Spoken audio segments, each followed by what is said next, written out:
Hello दोस्तों and welcome to F. तो चलिए जान लेते हैं हॉटस्टार की web series Rudra the edge of darkness के बारे में। ये कहानी है अजय देवगन की, उनके सिगरेट फूकने की आदत की और राशि खन्ना की फैंसी ड्रेस कंपटीशन की। तो अजय देवगन मुंबई पुलिस के एक स्पेशल इन्वेस्टिगेशन डिपार्टमेंट में काम करते हैं, जहां पर वो अपने क्रिमिनल माइंड का इस्तेमाल करके सिगरेट पे सिगरेट फूंक कर केसेस को सॉल्व करते हुए दिखते हैं।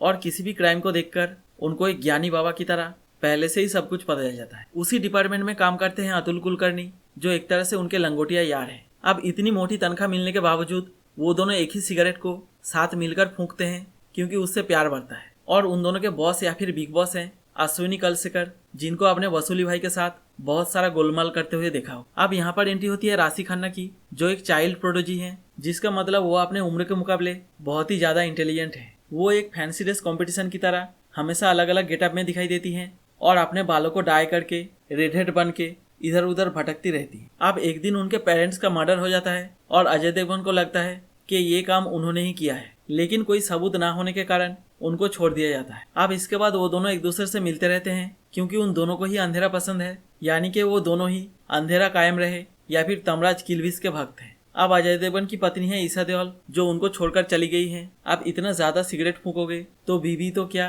काम वाली बाई भी छोड़कर भाग जाएगी। अब इसके बाद अजय देवगन हर एक एपिसोड में एक एक केस को सॉल्व करते हुए दिखाई देते हैं, जिसके बीच बीच में राशि खन्ना ना जाने कहां से टपकती रहती है और इन सब केसेस को सॉल्व करने में उनकी मदद करती हुई दिखती है। अब सब कुछ सही चल रहा था, लेकिन एक दिन अचानक उनकी पत्नी की हत्या हो जाती है। ऊपर से उनका लंगोटिया यार अतुल कुलकर्णी भी जब खुद एक क्रिमिनल बन के उनको एक झूठे केस में फंसा देते हैं, तो उनके साथ क्या होता है और वो इन सब से कैसे निपटते हैं, इसी सब के बारे में ये वेब सीरीज है। तो दोस्तों, ये वेब सीरीज बीबीसी का शो लूथर के ऊपर बेस्ड है, जिसको इंडियन सोसाइटी और कल्चर को ध्यान में रख के और उसके हिसाब से एडप्ट करके दिखाया गया है। इसमें अजय देवगन और अतुल कुलकर्णी के बीच जो दोस्ताना दिखाया गया है वो काफी अच्छा लगता है, और राशि और अजय के बीच जो खट्टा मीठा नोकझोंक चलता रहता है उसे भी देखकर आप थोड़ा सा एंजॉय करोगे। लेकिन इस वेब सीरीज की सबसे बड़ी प्लस पॉइंट है इसमें अजय देवगन और उनकी प्रेजेंस, और उन्हीं के लिए आप इस वेब सीरीज को थोड़ा बहुत देखना पसंद करोगे। ओवरऑल ये एक वन टाइम वॉच है, जिसे अगर आप लूथर से कंपेयर करोगे तो आपको ये कुछ खास नहीं लगेगा,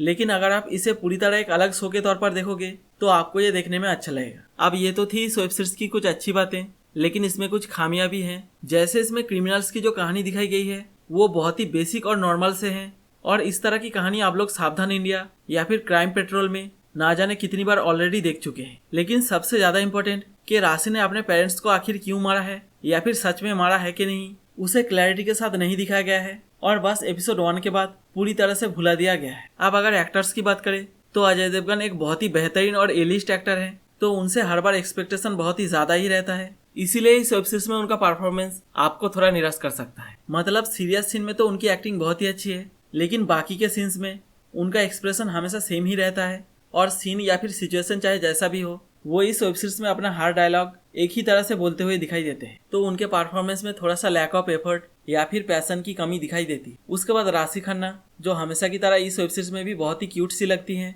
और उन्होंने अपने रोल को ठीक ठाक ही निभाया है। उन्होंने इसमें एक नेगेटिव या फिर शेडी कैरेक्टर को प्ले किया है, लेकिन उसमें उनकी एक्टिंग या फिर एक्सप्रेशन को देखकर आपको हंसी आ जाएगी। एक तो अजय देवगन के साथ उनकी जोड़ी बहुत ही ऑड लगता है, जिसमें उनके सामने वो बस एक बच्ची या फिर उनकी बेटी जैसी दिखती है, और अलग अलग गेटअप लेकर वो ऐसी ऐसी हरकतें करती रहती हैं जिसका असल में क्या मतलब है वो बस आप ढूंढते रह जाओगे। उसके बाद अतुल कुलकर्णी, जिन्होंने इस वेब सीरीज में भी एक पुलिस ऑफिसर का कैरेक्टर प्ले किया है। अब पता नहीं पुलिस और पॉलिटिशियन के अलावा और दूसरे टाइप के रोल में लोग उन्हें कास्ट क्यों नहीं करते, क्योंकि वो एक बहुत ही अंडररेटेड एक्टर है, जो हमेशा ही अपने रोल को बहुत ही बखूबी से निभाते हैं, और इस वेब सीरीज में भी उनका काम बहुत ही अच्छा है। और आखिर में ईशा देओल, जिन्होंने अजय देवगन की पत्नी का कैरेक्टर प्ले किया है, उनका काम इस वेब सीरीज में ना तो उतना अच्छा है और ना ही उतना बुरा, बस स्क्रीन पर उनको देख के अच्छा लगता है, लेकिन उनके होंठ पहले के मुकाबले इतने फूले हुए लगते हैं जिसे आप चाह के भी अनदेखा नहीं कर सकते। तो चलिए अब इसके पेरेंटल गाइडेंस या फिर कंटेंट के बारे में जान लेते हैं, ताकि आप लोग डिसाइड कर सके कि आप इसे फैमिली या फिर दूसरों के साथ देख सकते हैं कि नहीं।